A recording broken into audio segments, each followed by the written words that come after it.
So this is it, the new build for 2024. Over 2 years in the making, we've got two massive things to reveal. So let's get into it and reveal some secrets.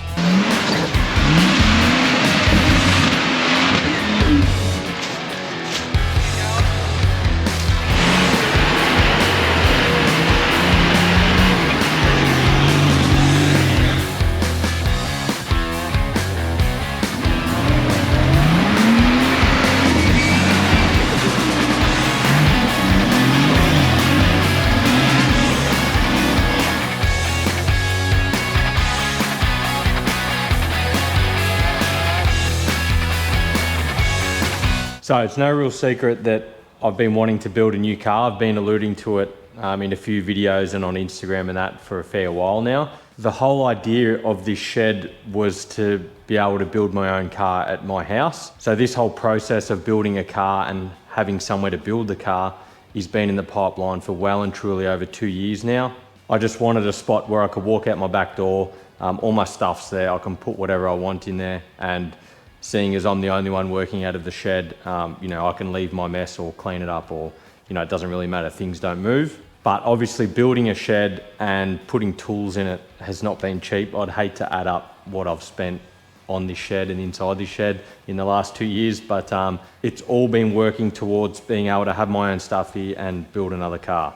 If you did watch my first video from the year, I did talk about I've been taking on work in the shed. So I've been doing suspension work, so shock rebuilds, tuning, and whatever else flows on with that. I've actually got 11 shocks to do currently sitting in the shed, and 2 bump stops, so they're all waiting for parts. I really enjoy playing with suspension stuff, but that also helps me put a bit of money in my pocket to spend inside the shed here, because as we all know, the cost of living going through the roof, your money really does not go far these days. So I've been putting some serious hours in the shed just to make a bit more money, which has allowed me to buy these couple things and moving forward, hopefully get this job done a little bit quicker than I normally would. So before we get into the car, the camera's actually sitting on the car right now, so it is in the shed.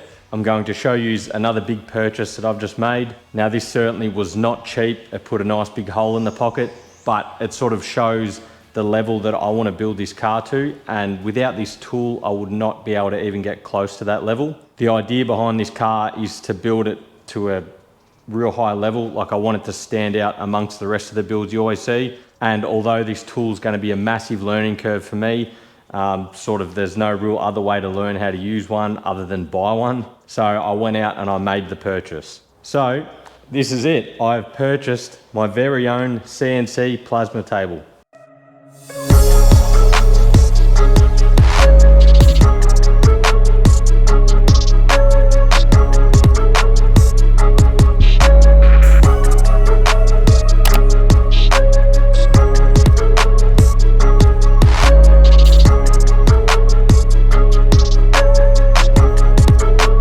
So buying something like this has been on my mind for a long time now.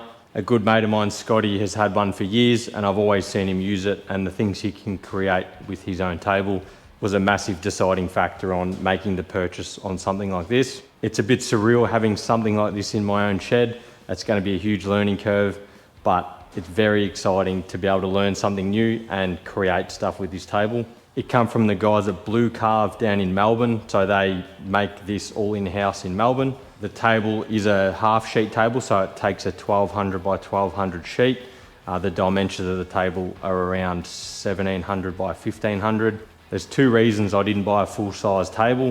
One reason is room, so I just physically don't have the room to house a 2400 table. This table will not live here, it's kind of temporary. I've got something else that I'm building that will house this table, but even in there, I still don't have the room for a 2400 table. And the second reason is I've been thinking for a long time on what I would actually cut that would be over 1200 mil, and the reality is it'd probably be very rare for me to cut anything bigger than 1200 mil. So having a half sheet table ticks all the boxes. It fits where I need it to fit, and it'll cut whatever I need to cut. And if I'm cutting anything over 1200 mil, I'll cross that bridge when I come to it. It's no big deal. So also in my first video of the year, I did mention that I'd be taking on just a little bit of fabrication work, not too much. but this is the reason why. So having this table here, I should be able to develop things like winch cradles, slider mounts, tray mounts, whatever it may be, pair that with a bender, and I should be able to do whatever custom work that I want to do. But I should also be able to have files at hand to say, yeah, someone wants a winch cradle to suit this winch. I'll be able to cut it out of my own table and make it and send it off, or fit it up, or do whatever. So that's the idea behind that. I don't want to get into too much of the custom work. Obviously my time's limited and there's only so many hours in the day. I already spend most of them in here, and I've got this car to build, so I don't want to overcommit to time. But in the future, when this thing's up and running properly, then I should be able to, take on little bits and pieces like that. I also wouldn't mind having a go at like doing some signs and things like that. I do have a couple ideas of things that I want in the shed here, so it'll be fun just playing around. But yeah, I should be able to do random signs here and there. It's no big deal. Really, the possibilities with this table are endless, so I should be able to create whatever I want. And the design skills I'll get from using this table in a practical manner will be very helpful in the future. So all going well, in the next shed video, this will be up and running and I'll be able to cut something out and show you how it works. So the plasma just sits on a little table there. I've got to get some air line and some fittings, but I'll put an air line up the front that'll run all the way to this first filter, and then it'll loop around into this 3-stage filter and then go into the back of the plasma. The little computer that runs the whole table and the software and all that's mounted up under there. So yeah, it's away from any sort of water potential getting hit. We've got a magic little e-stop button there, and then the torch, it's actually got a pretty long torch lead, so it goes all the way around. It goes up through this chain link here, comes back around into this holder, so it's actually a CNC specific torch head.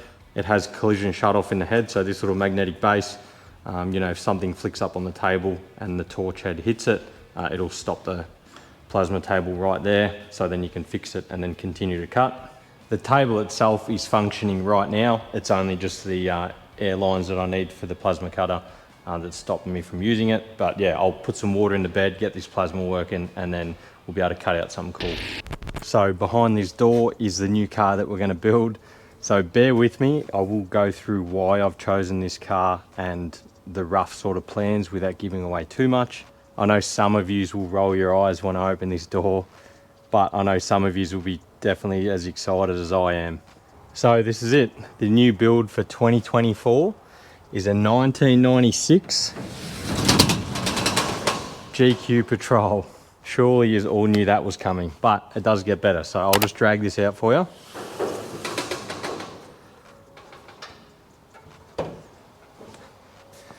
The reason I've chosen this is the coil cab ute. So coil cab ute mixed with that plasma cutter, you can sort of see where we're heading with this.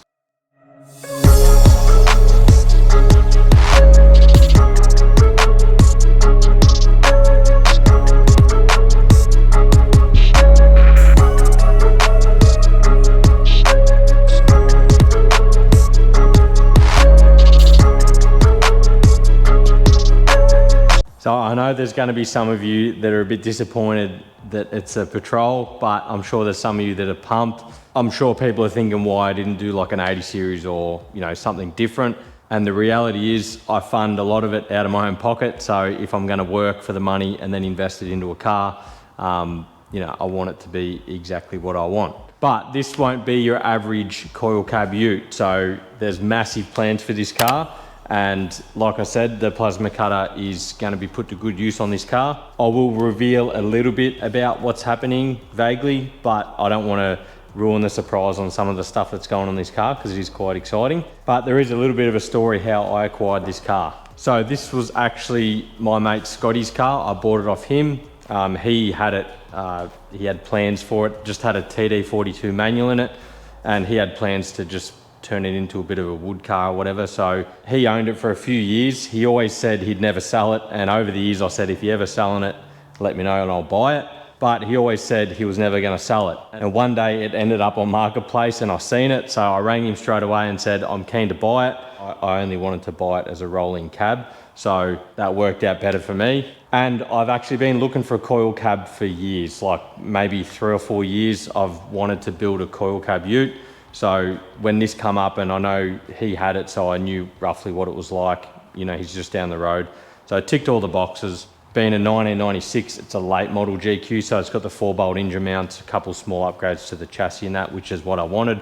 You know, Series 2 cab, a bit more insulation. There's a couple little things different about them. And it was white. I know white's probably a boring color, but I actually love the color white. I like white GQs, so it just looks clean. It's easy to sort of, you know, hide scratches and whatever. So seeing it as already white made it even more appealing. It has had a paint job, so a mate of ours painted it, and there was no body work involved. That was not a part of the deal when they painted it. So it's had no body work, but it just had a nice fresh coat of paint. But at some stage, I'll get some body work done to it because there is a few things I'd like to clean up, and then it'll get a touch up on paint or a respray or whatever. So that will happen down the line at some stage. So I've actually had this car for over 12 months. I think I bought it in January 2023, I'm pretty sure, maybe right at the start of the year.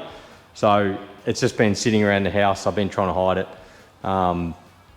And I've just looked at it nearly every day and, you know, thought one day I'll start it. So I didn't want to start the car without having a few things in place first. So I wanted to, yeah, obviously get the plasma cutter and sort a couple more things out in the shed. Obviously it's not done in here. I've still got a lot to do, but I'm in a position now where I can make a start on this and then do the stuff in the shed around it. You know, I've got enough things in place to make a start, and that also helps keeping the build flowing. So hopefully, this is probably a bit ambitious, but I'd like to get it done by the end of the year. You know, it'd be nice to have it done by then, but that's only 10 months away or something. So when I say it's 10 months away, it sort of feels unachievable, but you never know. That's the goal time frame, and I'll try and work to that and see how close we can get it. The whole time I've had this car, I was just debating what I'm actually going to do with it. So it was back and forth between building another race car out of this, or, you know, turning it into something else, because every drive I take my race car on, it's getting more and more tired, and there's things on the car that I don't want to fix because the car as a whole, I don't think I want to spend much more time on it. So I don't want to like go ahead and, you know, change a heap of stuff with the car and undo a lot of work, when the reality is I'm probably better off starting again with the race car. So, you know, I don't want to chop and change the current car and have to, you know, cut old work off and grind it all back and redo it. So there's just things with the car that I'd like to change. And that's initially why I bought it. I bought it to replace a race car, but moving forward, that's not what's going to happen. So the race car will still, I'll just see how long it survives. We'll just keep it going. The ultimate goal would be to build another race car, but with no limitation. So I built this car to sort of look semi-okay if you drove past it. Like didn't want it to stand out too much. But now with this car, you know, down the line, if it ever happened and I built another race car, you know, it would just be something completely abnormal that not many other people have seen before. So that would be the ultimate goal, but that's not what I'm worried about here. So we'll just, yeah, a lot can happen in the next couple of years. So we'll just see where that plan ends up. So the idea with this car is basically to have something that I can take camping, but pretty much do all the hard stuff with. So like I do a lot of the stuff now with my wagon, but there are tracks that I really don't want to take it on because it's a nice car and it wouldn't take much to make it really nice, like to clean it right up. And I'd also like to go do tracks like up the East Coast, 6 stages. I'd like to get up to Coffs Harbour. You know, I'd like to get up to Glasshouse Mountains and all that sort of stuff. And the wagon, you know, if you're doing all that sort of rocky stuff, the wagon is just, it's going to end up smashed up no matter how good of a driver you are, whether, you know, quarters or back doors or whatever. So like, I think it's a real good example of a GQ with a little bit more work to clean it up. And yeah, I'm just not willing to smash it up, which inevitably happens when you do some of the harder stuff. I personally don't like dents. So the reason I haven't gone up to these tracks is because, yeah, I just do not want to damage my wagon. Even on the race car, I don't like dents. I like a car nice and clean. If a car can do all the harder tracks and remain straight in all the panels and that, like, that's a big tick in my book. But inevitably panel damage does happen, but that's what I want to avoid with the wagon. So I'd like to keep that nice and clean. It's no different to this car. Like, the idea is, you know, I still want to keep it nice and straight. I'm not going to trash it, but obviously having 1/3 of the car of a wagon, it's going to be a lot easier to keep the panels straight than having a full body wagon. It sort of makes the wagon somewhat obsolete to an extent, but that car will just stay on 35s or less, and this car will just be on 37s the whole time. It's going to have some pretty awesome suspension under it, so that's already underway. So I'm just waiting to receive that. So suspension, the motor and gearbox combo is something that would not be found in a GQ, so it's going to be something a little different. The gearbox that's going to be paired with the motor is not something you see very often, so that's going to be quite interesting to work out. I do actually have a motor for it. It's been sitting in this shed in plain sight for over a year and a half, probably nearly 2 years. So I've got a motor sorted for it. I just need to sort out the gearbox. A little spoiler is it's only going to have 2 pedals at your feet, so something a little bit different for me.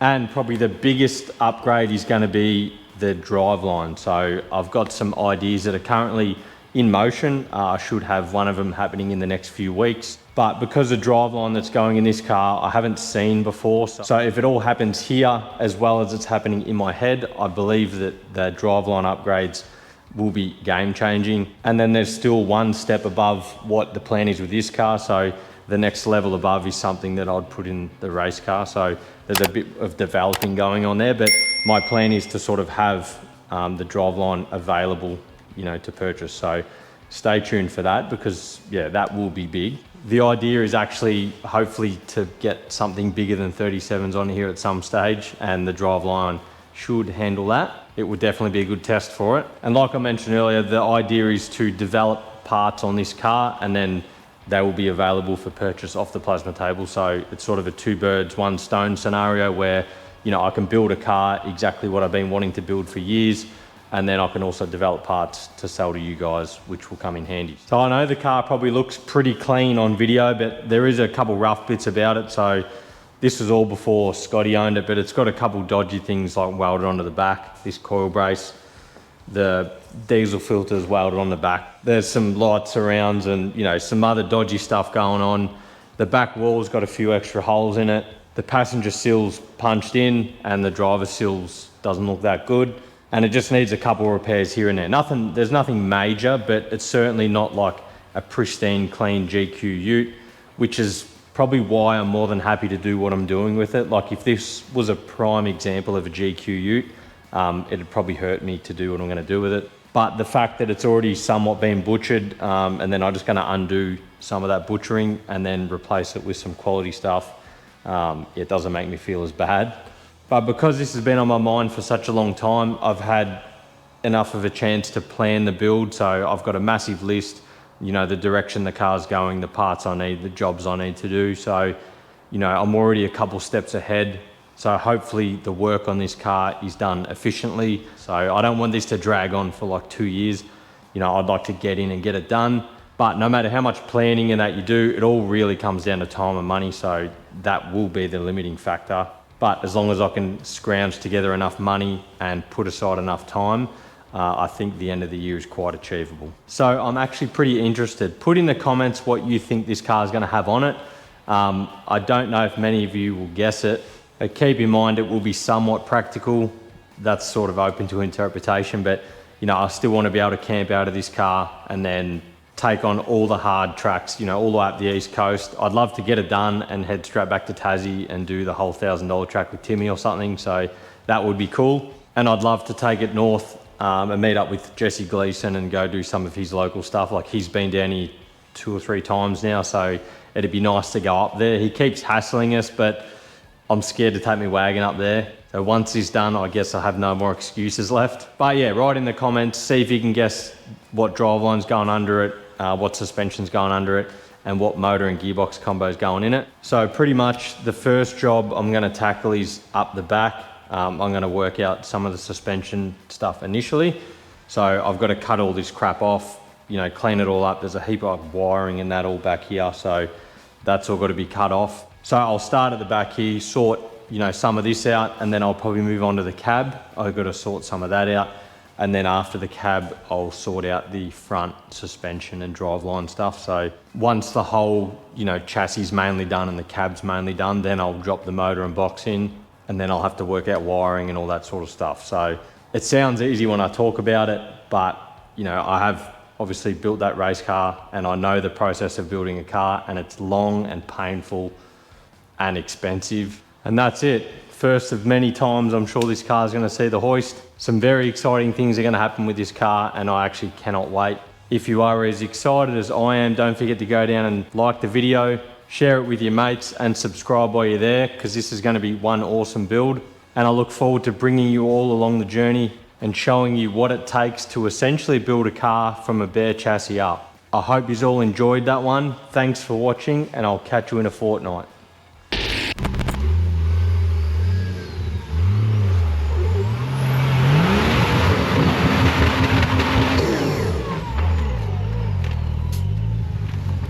DB power. Got him, mate.